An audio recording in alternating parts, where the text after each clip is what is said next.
Funding for this program was provided by the Annenberg CPB project. He sought greatness in everything he did. He conquered the known world in a few years and was thought to be more God than man.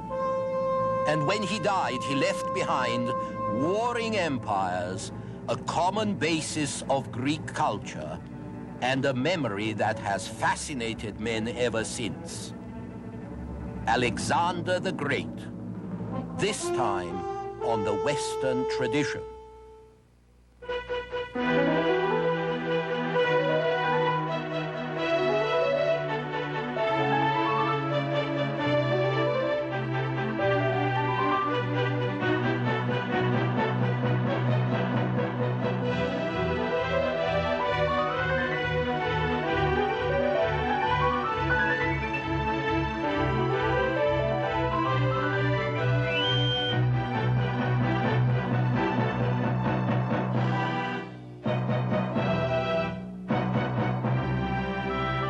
And now UCLA professor Eugen Weber's continuing journey through the history of Western civilization. In the year 401 BC, a Persian prince raised a force, a very large force of about 12,000 Greek mercenaries to fight his older brother, the king, for the Persian throne. Now, the prince was killed in the first major battle, and even though his Greek mercenaries defeated the huge Persian army, the Greeks found themselves in the middle of Persia, very close to Babylon, without any friends and without any leaders. They had to march 1,000 miles to the Black Sea coast, and then 500 more miles along the coast to Byzantium, across horrible terrain and fighting all the way. But they made it. And this epic long march persuaded both Greeks and non-Greeks that the mercenaries' hoplite phalanx, this wedge formation of heavily armed infantry, that the phalanx was invincible. And they reasoned further that if only the Greek infantry had good cavalry support, no power on earth could withstand them. A prediction that turned out to be as accurate as it seemed sweeping. The story of these mercenaries, who were known as the 10,000, was told by one of them, an Athenian soldier named Xenophon. And by the time Xenophon died, around 355 BC, a new power was rising in the ancient world that would bear out the inspiration of the 10,000's famous march, the power of Macedon.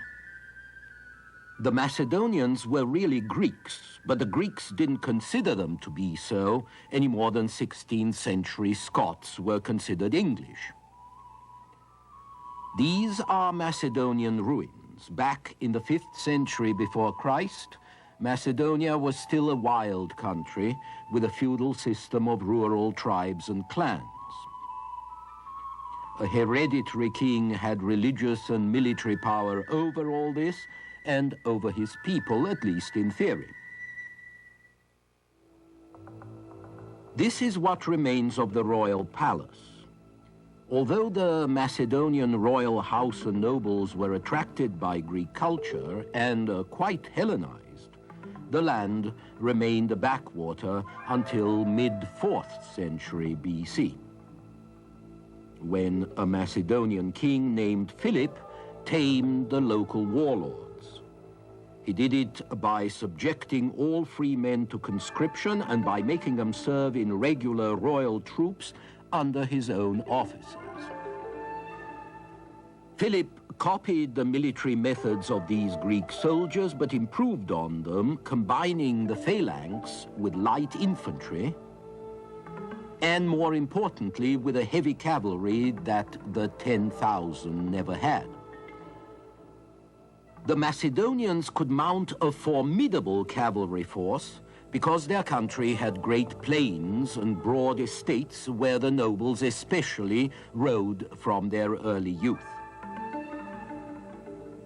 As the world had surmised 50 years before, no power on earth was able to stop them.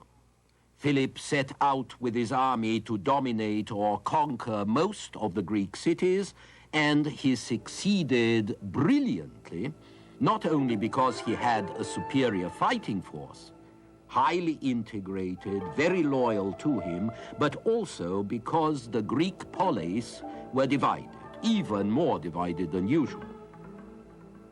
The Persians had been working hard to keep them that way so that they would continue to fight each other instead of the Persian Empire. Philip was able to beat the Greek poleis handily, but the only thing that could then unite them under his rule was an appeal to them, not as Athenians or as Corinthians, but as Hellenes. As Philip knew well, to be a Greek in those days was to be a free citizen, as contrasted to a barbarian subject of a despot, as the Persians were. It was to cherish the pride of Salamis and Plataea, great victories over the Persians. Most important, it was to aspire to a fuller vengeance on the invader of the past, the Persians again, who still ruled the Greek cities of the Near East. There was also the lost wealth of those eastern cities to regain, and there were the precedents of myth and legend in which heroes like Heracles had done great deeds in the East.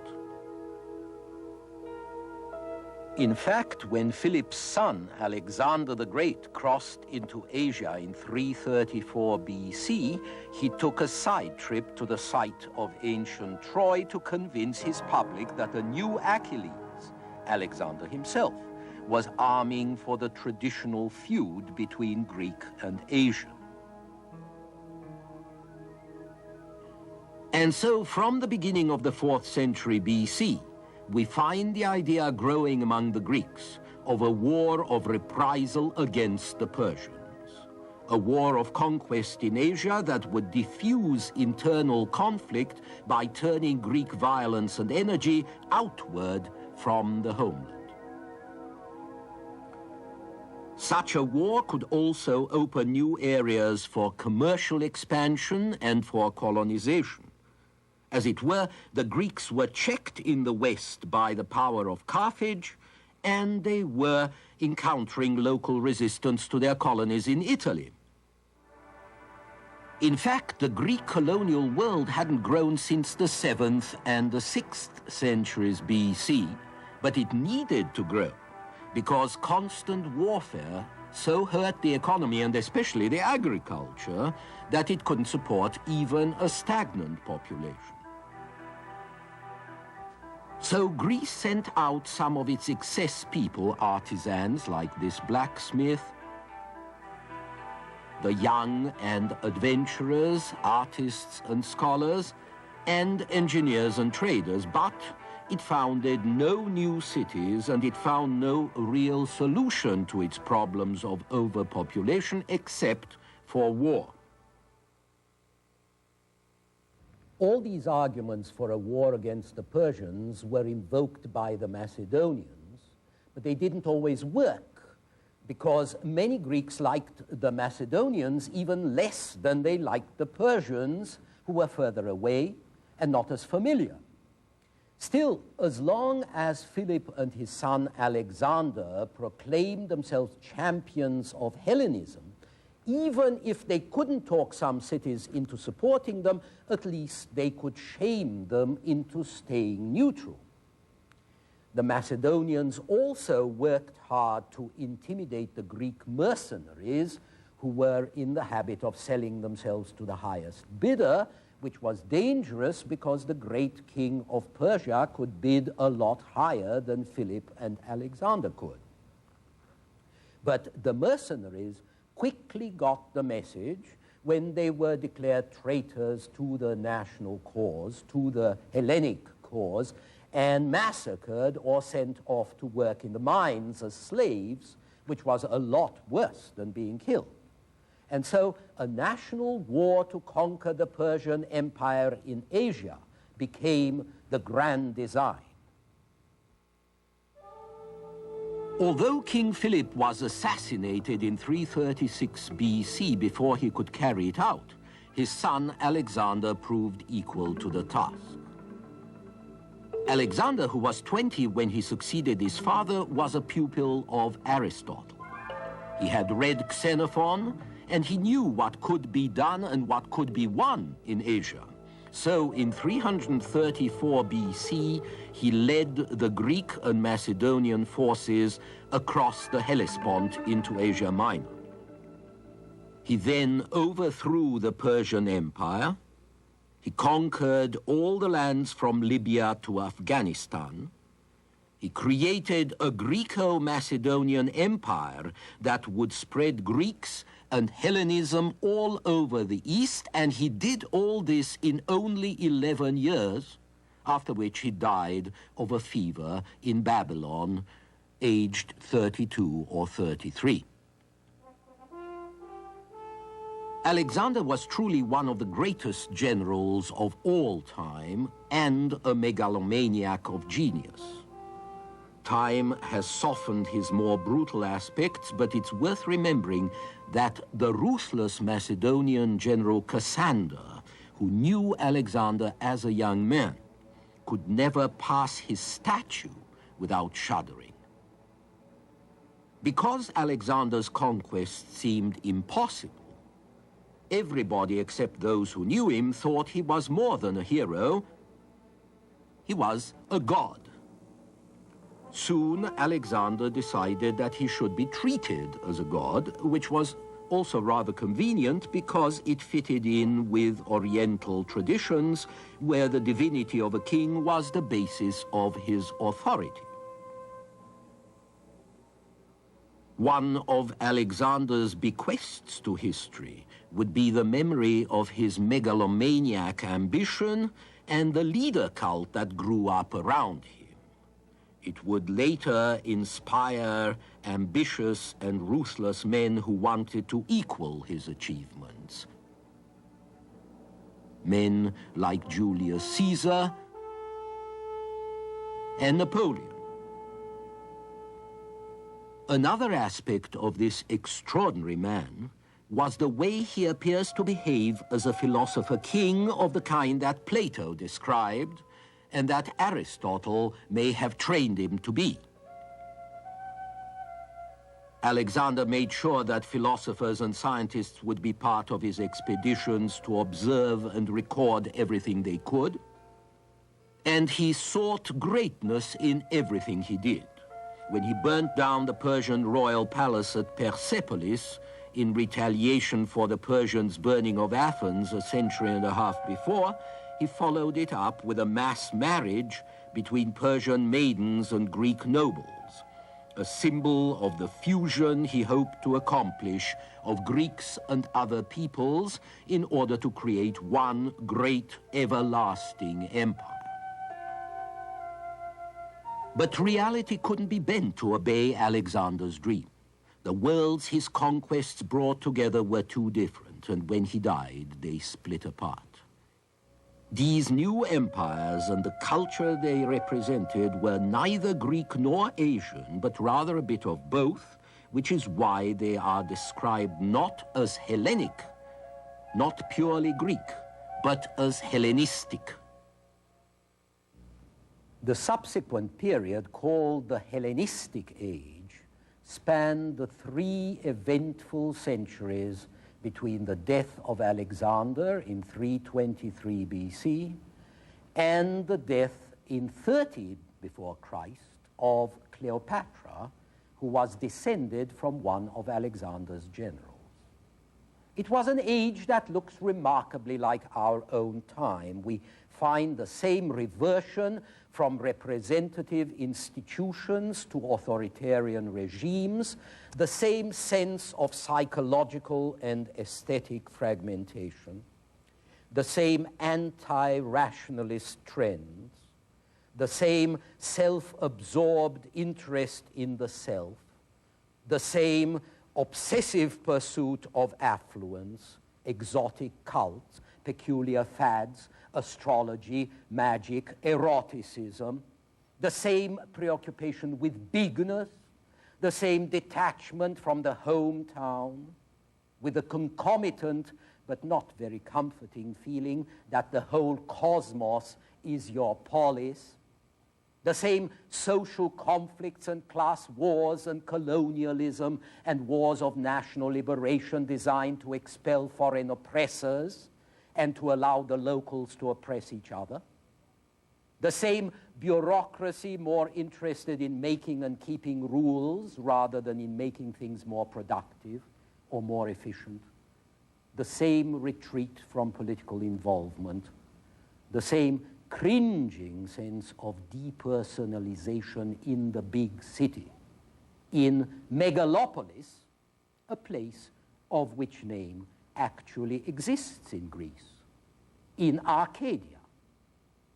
So let's take a closer look at this strangely familiar period.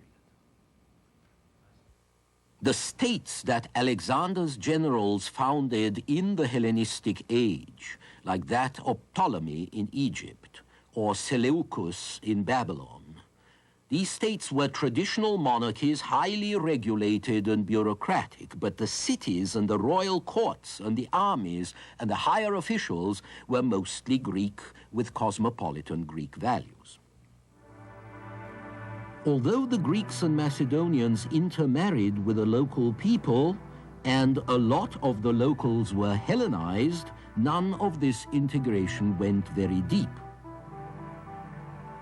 The difference was too great between the people in the relatively sophisticated, relatively free, literate, Greek-speaking urban centers and the people in the unfree countryside, those immense regions where the king exercised direct authority as absolute master over his servile subjects.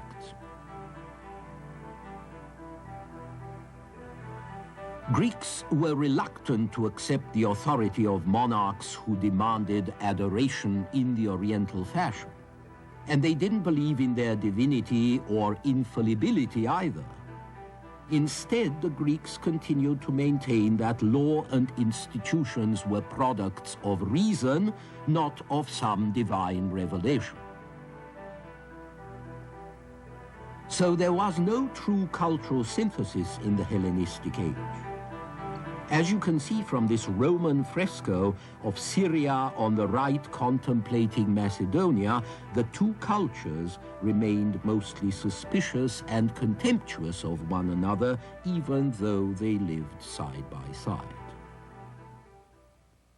One way of looking at the Greek and Macedonian colonies during this period is to compare them with the settlements of the British in India in the 19th and 20th centuries.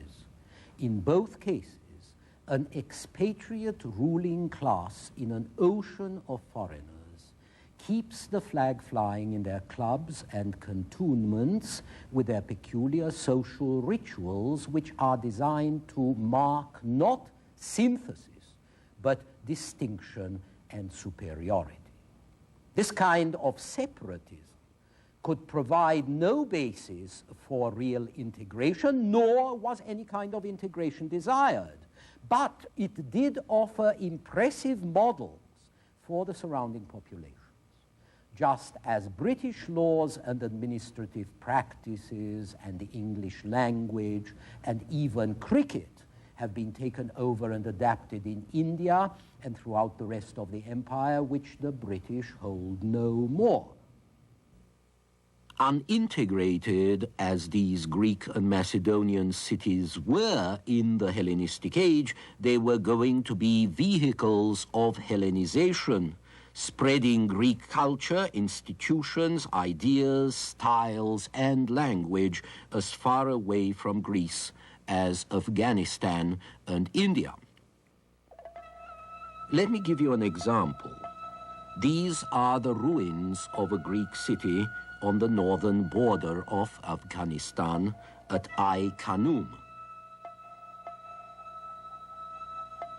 We know that the men who founded the city probably came from Thessaly in central Greece. And from the inscription on the pillar, we know also that another Greek, probably a philosopher, made an extraordinary journey here, presumably because he knew he would find communities interested in hearing him lecture. In this particular city, which was only excavated about 20 years ago, there was a gymnasium, that very Greek institution of culture and training where youths met for exercise and discussion. And there was a large administration area which contained a library. This papyrus document was found in the library ruins, and it's written in Greek. And here is the temple inside the city walls and the residential area with mosaic floors.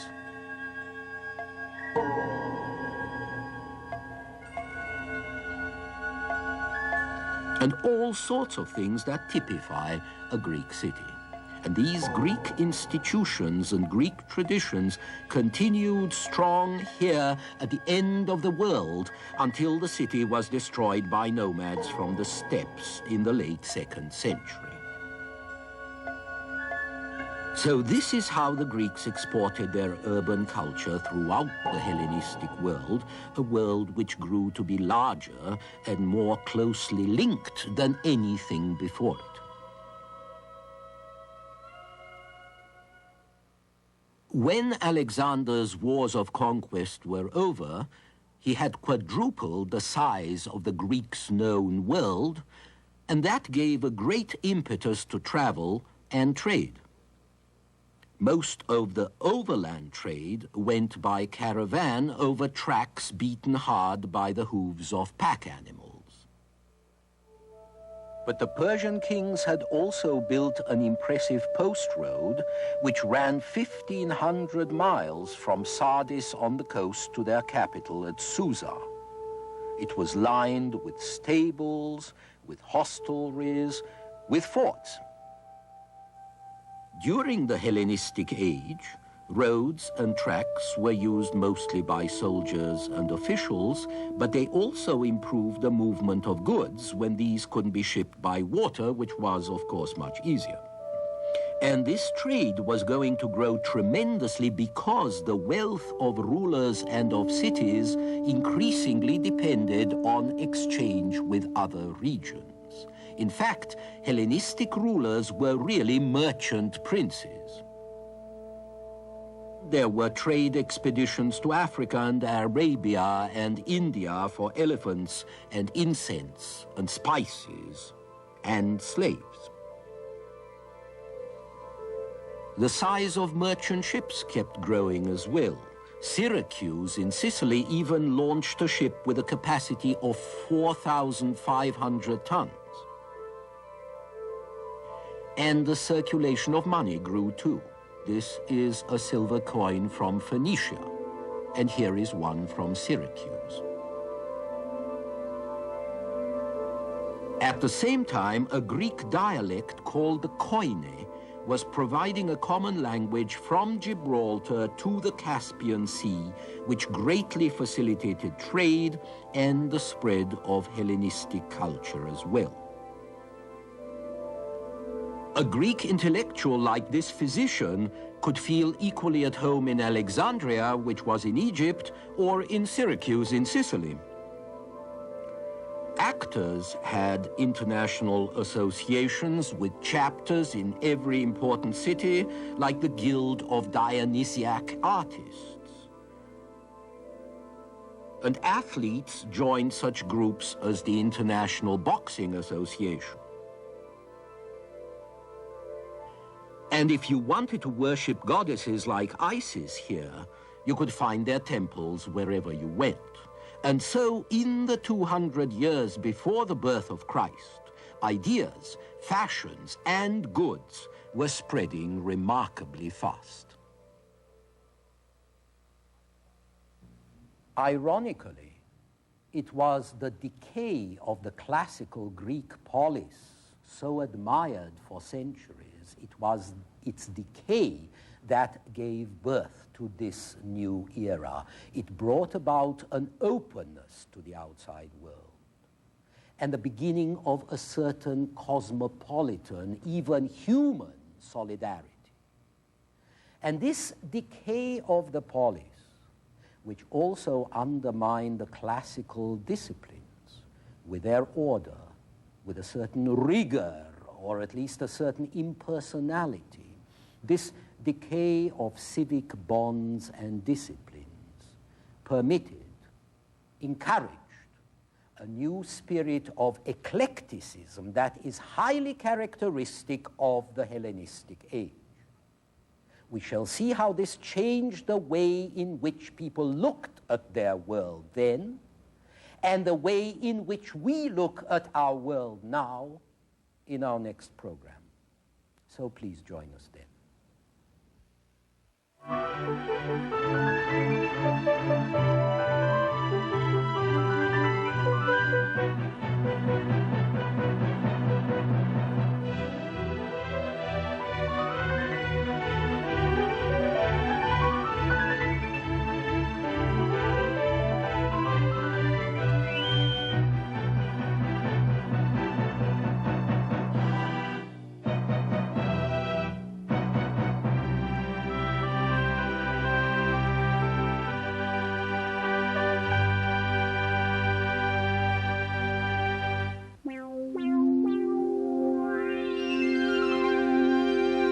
Funding for this program was provided by the Annenberg CPB project.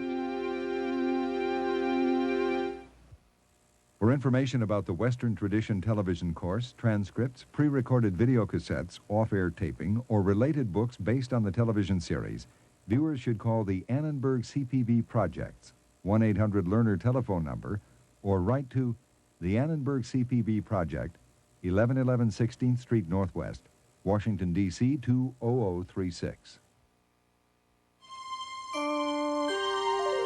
This is PBS.